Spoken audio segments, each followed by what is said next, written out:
드디어 이 무거운 생수통들을 다 실었습니다. 지금 경사가 15도 정도 되는데 막 부음이 엄청나게 나면서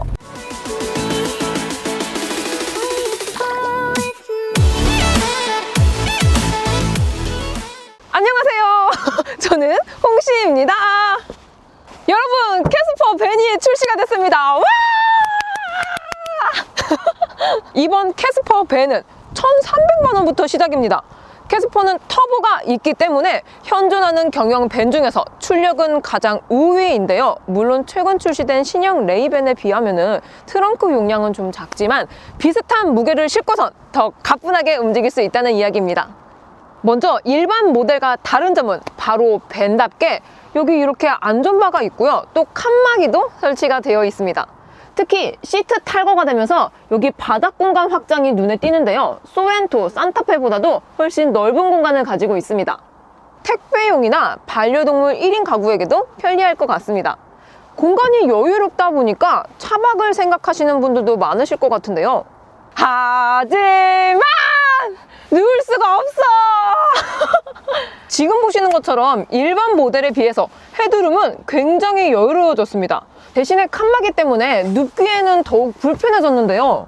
간단한 차크닉이나 도킹 텐트 같은 확장 계획이 필요해 보입니다. 자, 오늘의 하이라이트! 벤은 벤답게 타야죠. 지금 이 캐스퍼 벤의 최대 적재 용량인 300kg를 가득 채워서 시승을 해보겠습니다. 사무실에서 먹는 생수통을 준비를 했는데요. 진짜 무거워. 했는데요. 진짜 무거워. 아우 아파. 무릎이야. 통을 가져왔는데요. 무거워. 아이고 무거워라. 이게 한 통당 18.9리터인데 1리터가 대략 1kg 정도니까 개당 18.9kg입니다. 총 8통에 저랑 촬영 감독님이랑 또 촬영 장비까지 실으면 얼추 290kg에서 300kg까지 맞춰질 것 같습니다. 자, 그럼 이제는 로동 타임!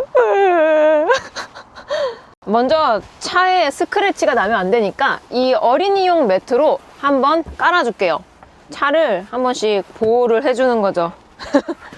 맞아. 대박. 여러분, 제가 이 어린이 매트를 캐스퍼 터보 그때 나왔을 때 차박 매트를, 에어 매트를 과연 돈 20만 원을 주고 사야 될 것인가 그래가지고 제가 직접 아현동 가구단지에서 나무로 짜왔었는데 그때 그 수평을 맞추기 위해서 샀던 게 이 어린이 매트였습니다. 근데 공간이 은근하게 넓어요. 그래서 할 게 은근히 많아. 은근하게 넓습니다. 이게 이렇게 3개 묶어놓은 거는 여기 앞쪽에 이렇게 하기 위해서 쓴 거고, 여기도 옆쪽에 이렇게 보호를 한번 해놓을게요. 먼저 짐을 싣기 전에 이 리어 서스펜션의 길이를 재보면은 약 8.5cm 정도가 나오네요. 드디어 이 생수통을 실어보겠습니다. 근데 이 트렁크 톡이 너무 높아서 막상 싣기가 너무 힘들어요, 이게. 힘들어. 무거워. 하나. 이거를, 요즘 제가 운동을 안 했더니 굉장히 많이 무겁습니다. 무슨 말 하는 거야.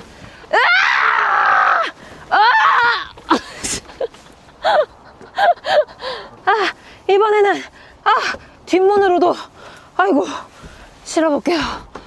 근데 이게 뒷문이 있어서 좀 좋은 것 같아요. 여기 안쪽에는 뒷문을 열어서 적재를 하고, 이 앞쪽, 트렁크 앞쪽은 이쪽에서 적재를 하고, 확실히 문이 있는 것과 없는 것은 다르다. 근데 이 문이 작아서 큰 짐은 힘들 것 같습니다. 여기 이거 보이실란지 모르겠는데 여기 2열 윈도우 버튼이 없어요.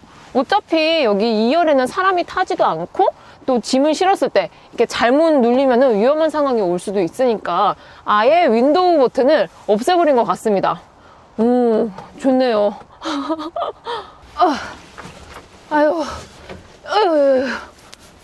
숨소리가 조금 힘들어.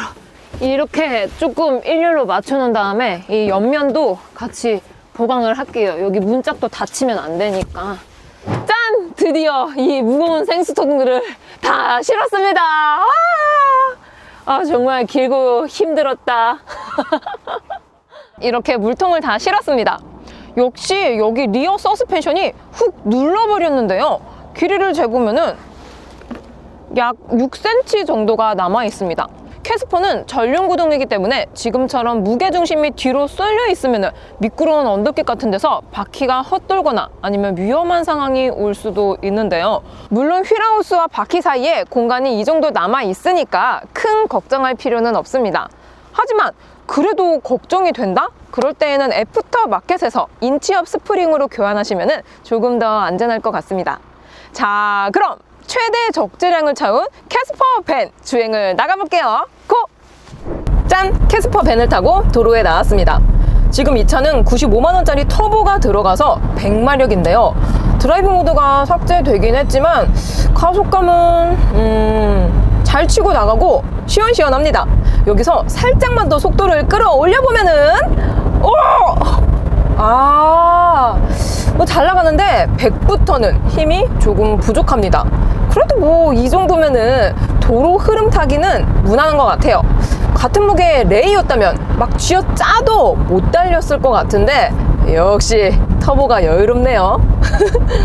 화물차는 적재물이 있다 보니까 제동력이 가장 중요한데요. 캐스퍼 밴은 터보 선택 시 드럼 방식을 디스크로 바꿔줍니다. 자, 그럼 여기서 브레이크를 밟아보면 이 제동거리가 살짝 늘어납니다. 이게 드럼이었다면 조금 더 밀렸을 것 같아요. 이거는 뭐 무게 때문에 어쩔 수 없는 거라고 생각을 합니다. 이게 적재량이 많을수록 안전거리를 더 길게 잡아야 될 것 같아요. 자, 이번엔 방지턱입니다. 와, 이거 승용 느낌인데요? 역시 이게 화물차 베이스가 아니고 승용 베이스라서 그런지 상당히 안정적입니다. 이거 봐요. 포트보다 좋아. 빈 차일 때는 서스 눌리는 폭이 커서 둥둥 떠다니는 느낌이었는데 뒤에 짐이 실리니까 충격 감쇄폭이 좁아져서 탄탄하게 느껴집니다. 큰 요철은 이렇게 잘 잡지만 자잘한 요철은 조금 놓치는 감도 없지 않아 있습니다. 그래도 뭐 경영에 이 정도면은 선방인 거죠. 자, 드디어 마지막 언덕길입니다. 막 벌써부터 막 뒤에서 막 머리끄댕이를 잡히는 것 같이 뭔가 묵직해요. 차가 조금 힘겨워합니다. 지금 경사가 15도 정도 되는데 막 부음이 엄청나게 나면서 이게 살짝 답답하네요. 이렇게 올라가다가 브레이크를 잡아보면은 차체 밀림 방지 덕분에 밀리지는 않습니다.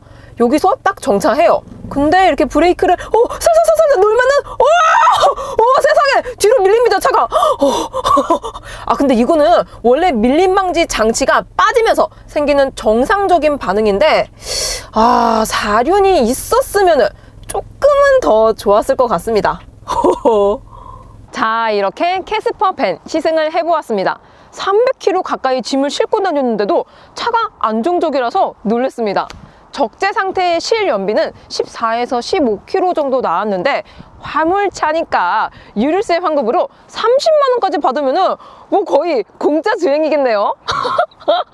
여기에 취등록세 면제, 고속도로 할인, 주차장 할인, 아주 할인이나 할인은 다 들어가 있어서 아무튼 엄청 가성비가 좋은 것 같습니다.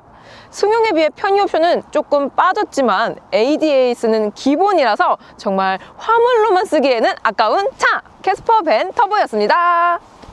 오늘도 저의 영상이 재밌고 도움이 많이 되셨다면 좋아요와 구독 그리고 알림 설정까지. 다음 시간에 또 뵐게요. 안녕.